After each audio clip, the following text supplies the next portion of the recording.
안녕하세요. 심플한 관심 종목 TV입니다.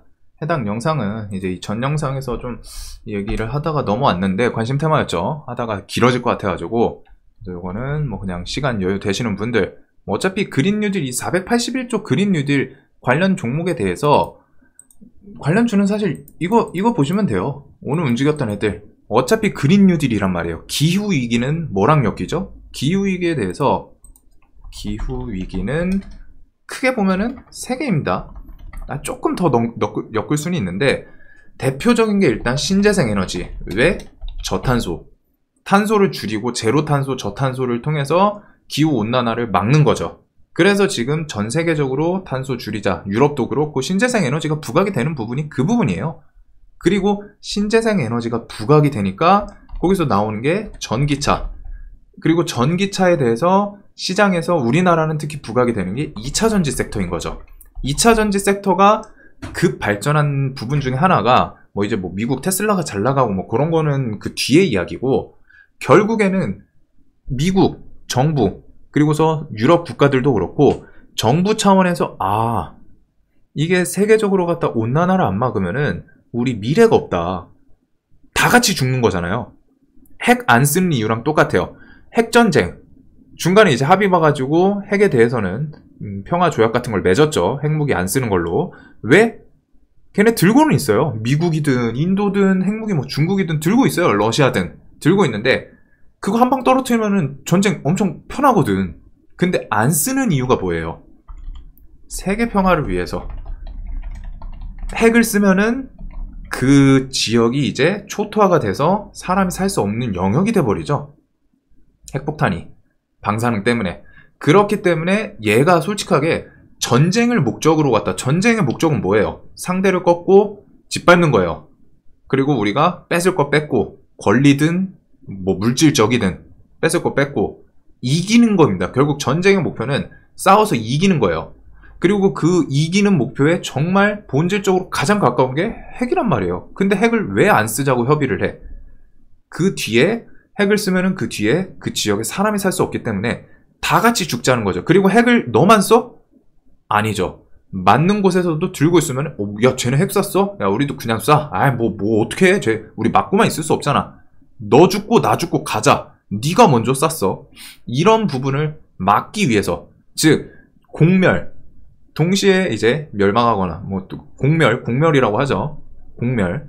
그래서 그런 식으로 하다가 같이 망하는 걸 막기 위해서 나온 부분이고 신재생 에너지도 결국 추구하고 된 이런 이유가 나온 게 그 부분입니다. 다 같이 죽으니까. 너만 지구 살아? 아니야. 나만 지구 살아? 아니야. 너도 나도 이 지구에서 살고 같은 지구에서 같은 공기랑 같은 자연 환경을 순환시키면서 산단 말이에요. 그렇기 때문에 야 이거 이대로 냅두면은 기후위기 때문에 사람 이제 못 산다. 지금이라도 잡자. 이유가 뭐지? 탄소 때문이구나. 그럼 탄소를 줄이는 정책을 내세우자. 그렇게 시작된 게 신재생 에너지입니다. 즉 기후변화부터 해가지고 세계 평화를 위해서죠. 결국 세계적으로 다 같이 더 이상 악화되는 건 막자예요. 그런 부분. 그래서 신재생 에너지 하면은 저탄소 하면은 이제 그린 뉴딜 결국 나온 게 신재생 에너지가 있고 신재생 에너지가 부각되는 게 저탄소를 목표로 하는 거고 그런 곳에서 나오는 게 이제 전기차, 전기 쓰는 그다음 뭐 이제 수소차 이런 친환경 차량들, 친환경 에너지 차량들 그런 게 이제 부각이 된 거죠. 그다음에 뭐 이제 온실가스 감축 이런 관련주들이 있습니다. 그래서 뭐 관련주들에 대해서는 사실 그냥 이거는 그냥 간단하게 다 아시죠? OCI, 하나솔루션 얘네들이 이제 태양광에서 큰 형님 격인 우리나라. 그래서 하나솔루션이 오늘 실적 어닝 서프라이즈 느낌인데 엄청 좋게 나왔어요. 그리고 뭐 7분기 만에 적자를 흑자로 바꿨다. 흑자 전환 이런 거 태양광 사업 흑자 전환 그 다음 2분기 실적 분기 최대치다. 그리고 태양광 뭐 해가지고 태양광 흑자 전환이 엄청 부각이 됐던 거죠. 그리고서 얘네가 차트가 밀려있는 구간에서 좋게 나온 것도 좀 있지 않나. 그리고 얘네는 이제 보실 거면은 수급 결국 그린 뉴딜 섹터는 저 형님들이 삼성 반도체도 똑같아요. 형님들이 큰 형님들 반도체는 삼성이랑 SK 하이닉스가 있죠. 그런 식으로 왔다가 어떤 섹터가 막 움직일 때는 최소한 큰형님들이 막 미친듯이 가주진 않더라도 최소한 밀리지 않으면 됩니다. 수급이 막 계속 들어와가지고 막 주가를 뻥튀기시키고 그러지 않더라도 옆으로 좀 버텨주기만 해도 밑에 아우님들, 이 동생들, 세력주들이죠. SDM, 뭐 S에너지, 하나솔루션 후, 신성 ENG 등등, 현대에너지 솔루션 이런 세력주들은 형님들이 버텨주기만 해도 형님들 든든하게 버텨주네. 그럼 우리의 날개를 펼쳐보자.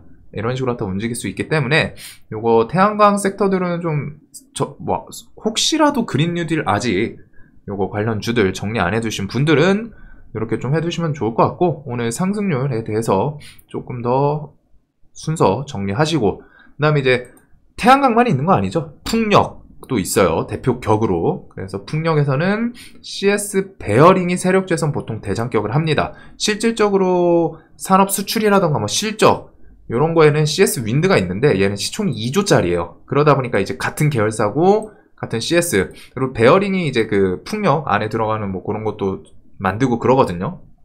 그래서 CS 베어링을 필두로 우리나라에서 보통 대장을 했던 게 유니슨, 동구, 태웅, 그 다음에 이제 스펙코는 예전에 방산이랑 같이 엮이기도 했고, 그다음에 삼강 MNT 등등 이런 식으로 풍력 관련 주들, 그리고 혹시라도 뭐 제로탄소, 저탄소 이쪽 뭐 기술에 대해서 부각이 될 수 있는데, 부각이 될 때는 그린케미칼이 최근에도 가장 시세를 줬는데, 그린케미칼이 대장이었고, 그 다음에 한솔홈데코, 뭐 코트렐, 그 다음에 좀 커지면은 캠트로스부터 해가지고 에코프로 H 뭐 이런 것들이 좀 뒤에 엮입니다. 그 다음에 뭐 이제 수소랑 전기차 쪽은 그 다음 얘기인데, 이런 것들은 좀 그 뒤로 넘어가고 2차 전지는 따로 정리해 두시지 않았을까. 관련주들 그냥 간단하게 일단 설명을 드린 거고, 자, 지금 이 법안에서 결국 지금 이 뒤에 좀 넘어가야 되는 산이 많기는 해요. 네, 여태까지 이제 문제가 됐던 게 뭐냐면은, 바이든이 어디 당이죠? 민주당입니다. 민주당이고, 문제가 됐던 점이 이 조 바이든은 계속 자신이 애초부터 대통령 공약에 대해서 대선 공약 중 가장 크게 어필했던 게 저탄소, 제로탄소거든요. 2050 제로탄소였죠. 그걸 어필을 했었는데 이제 대통령이 됐어. 그다음에 이제 자신이 공약을 했으니까 지키려고 해야 될 거 아니에요. 하고 싶은데 그 와중에 민주당 상원 의원 중 하나인 조맨친 의원이 계속 문제가 됐어요. 근데 오늘 찬성한다. 기후위기 대응에 대해서. 이렇게 오늘 나온 겁니다. 그래가지고 지금 민주당에서 481조, 이게 그 완전 법안 다 끝났다가 아니에요. 민주당에서 법안이 합의됐다. 내부적으로 이제 갈등이 있었던 거죠. 그리고 이 의원은 여태까지 반대를 했던 이유 중에 하나가, 자신이 이제 석탄 지역구가 석탄 산업 중심지라고 해요. 웨스트 버지니아. 그리고 자신이 석탄 중개 업체도 보유하고 있는 거죠. 보유. 그러다 보니까 화석연료 사업에 대해서 이런 석탄이라던가 즉 화석연료는 결국 신재생 에너지랑 반대쪽 사업이잖아요. 이쪽에 대해서 막 규제하거나 좀 분리할 수 있는 그런 법안에 대해서 여태까지 반대를 해왔습니다.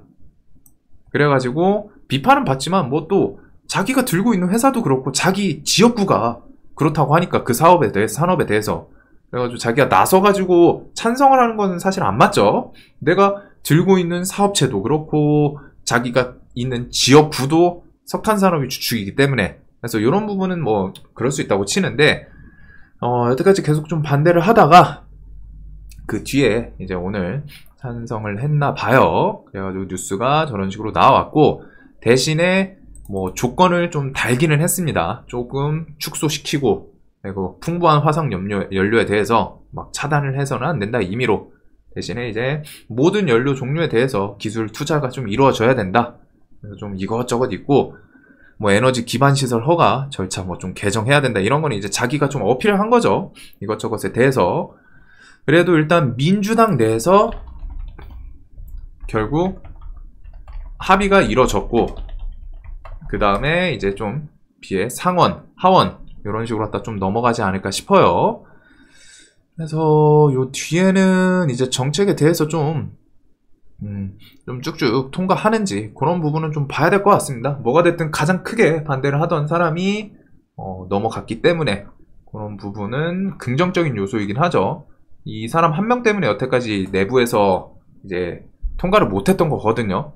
결국에는 합의를 했고, 요 뒤에 이뤄지고, 그리고서 요런 게 진행이 되면은 어떤 섹터에 좀 뭐 사실 근데 있던 섹터이긴 해요. 이제 법안 주축 내용들이 뭐 가정 내 에너지 효율 향상을 위한 지원 정책, 그리고 뭐 태양광 패널 당연히 있을 거고, 그리고 플러스 배터리, 세금 공제, 세금 좀 절세 뭐 이런 거겠죠. 세금 깎아주는 식.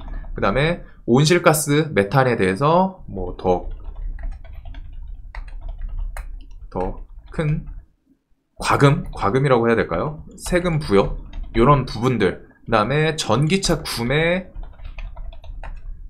혜택, 뭐 세금 가지고 우리나라도 이제 전기차 구매할 때 지금 얼마였죠? 한 7천만원 미친가? 그 정도는 그 지역마다 조금씩 그 지원금이 있는 걸로 알거든요.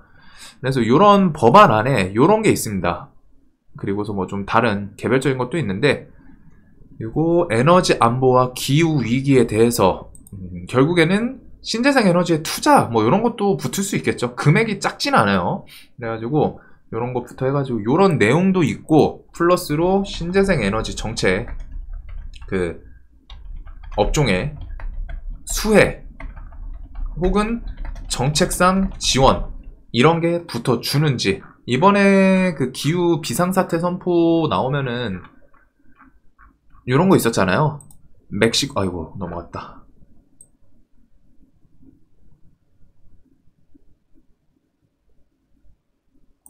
요거 멕시코만 인근 부지에 뭐 풍력 발전 시설 건설 뭐 3조짜리 시설 투자, 친환경 에너지 생산을 확대할 계획이다. 이런 것들. 그래서 요 법안이 뭐 진행이 되면은 요런 얘기들도 뒤에 더 나올 수 있습니다. 뭐 태양광에 대해서 투자를 한다거나 태양광 업체들 혹은 뭐 패널에 대해서 뭐 긍정적으로. 그리고 태양광 패널 같은 경우에 이제 중국이 아직까지는 세계 1인 걸로 알고 있는데, 그런 부분에 대해서 지금 중국이랑 미국이 좀 대립각을 세우고 있죠. 그거에 대해서 우리나라 뭐 좀 반사 수혜 받을 수도 있지 않나. 동맹이니까 동맹 거 써주고 이런 것도 뒤에 나중에 얘기가 나올 수도 있죠.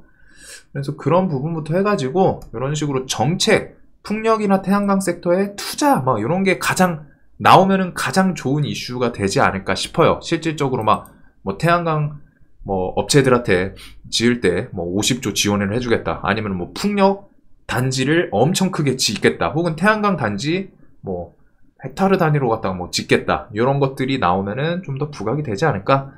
그래서 이런 이슈에 대해서는 좀 생각을 한 번 정도씩은 해두시면 좋을 것 같습니다. 뭐 엄청 중요한 내용은 아니었는데, 이렇게 그린 뉴딜 내일 좀 뭐 시간에 갭 뜨는 건 항상 조심스럽게 조심하셔야 된다 말씀을 드리고, 이 이후에 법안 통과하는 그런 이슈들부터 해가지고 언제 뭐 상원, 언제 하원, 그 다음에 이제 뭐 대통령 서명만 남았다, 이런 거에 따라서 얘네들이 또 들쑥날쑥 할 거예요. 그런 부분들 꼭 보시면 되지 않을까. 자, 영상 항상 도움되셨으면 좋겠습니다.